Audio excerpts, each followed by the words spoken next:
Hey there, and welcome. If you're ready to stop feeling overwhelmed by credit card debt and actually get a clear, actionable plan together, then you are in exactly the right place. Today, we're going to break down some expert strategies from our source article into a step-by-step guide you can literally start this week. Okay, let's dive in. Wow, that really hits home, doesn't it? It is the perfect way to describe that feeling. You're making the payments, you're trying so hard, but that balance just doesn't seem to move. It's such a frustrating cycle, but you know what? Understanding that feeling is the very first step toward breaking it. So let's start building a better bucket. All right, so the very first move, always, is to get a crystal clear picture of what you're actually dealing with. You just can't fight an enemy you can't see, right? So we're going to turn on the lights, not to judge anything, but just to see it all for what it is. Now, what's so cool about this is how simple and powerful this little 30-minute exercise can be. Seriously, just gather those statements, get every card onto one single page, a spreadsheet, a piece of paper, whatever. When the numbers are all there in one place, your brain starts treating them like facts, not scary rumors. Then pull that free credit report just to make sure there are no surprises hiding in there. And then get that quick win, set up due date alerts. Bam, no more accidental late fees.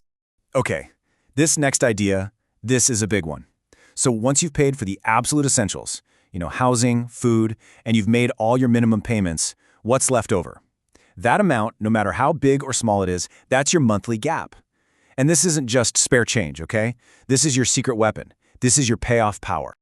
Now, before you go full throttle on paying down debt, the source material really suggests creating a small financial buffer first. We're talking just a few $100s. But that can be the difference between a flat tire being a minor annoyance or a major setback that forces you to reach for a credit card all over again. Remember, it's not a trophy to show off, it's a shield. It protects your progress. All right, so the lights are on, you've got your shield in place, now it's time to look at the tools. We're going to explore the most effective strategies for actually tackling the debt itself. Think of this as your personal payoff toolkit. And this lays out the two big DIY approaches. On one hand, you've got the Snowball method. This gives you those quick, psychological wins. Paying off that first small card, it feels amazing, and it builds momentum. On the other hand, the Avalanche method is the pure math approach. By tackling the highest interest rate first, you are guaranteed to save the most money over time. So which one's better? Honestly, it's the one you'll actually stick with. Now, here is a really powerful tool, especially if you have a pretty good credit score. A balance transfer card is basically like hitting a pause button on interest. You move your high-interest debt over to a new card that has a 0% introductory rate, and that gives you this precious window of time to pay down the actual debt without it growing. But, and this is a big but, here's the catch. You have to be super disciplined. The most important thing here is to treat that promo period like a ticking clock. You've got to calculate exactly what you need to pay every single month to clear that balance before the 0% rate disappears. You have to stick to that plan, otherwise you're really just moving debt around. Then there's this option, a debt consolidation loan. This takes all those multiple, confusing credit card payments and turns them into one single predictable monthly payment, and usually at a much lower interest rate.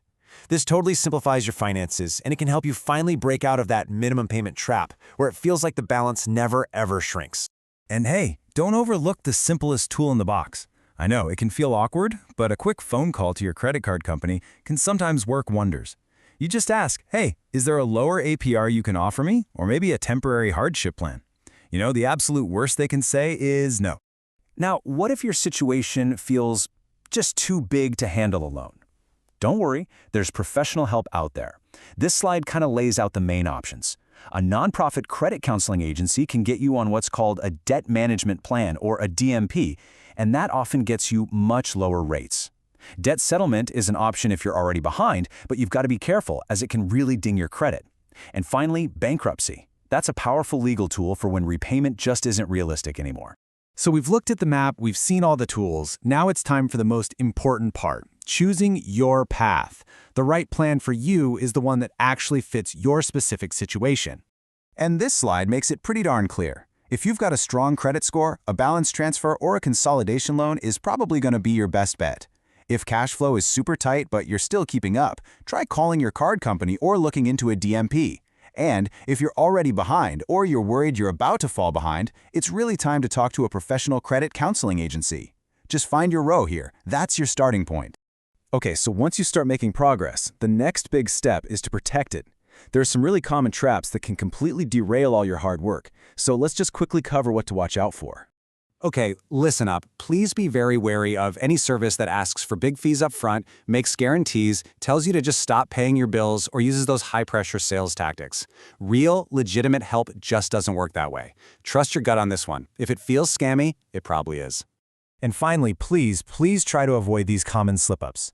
Even when you're laser-focused on one card, you absolutely must keep making the minimum payments on all the others. Stop adding new charges to the cards you're trying to clear. And also, don't immediately close every card you pay off. Weirdly enough, that can actually lower your credit score. I really want to end on this thought from the source material. This whole journey can feel like you're carrying this huge weight. But every single payment you make, every dollar you put towards that principal, that is one less rock in your backpack. It's real, tangible progress. So, all the information we've gone over, it really does give you the power to make a change. You don't have to do everything at once. Just choose one thing to do next. Your next month can absolutely look different. The only question left is, what's your first step going to be?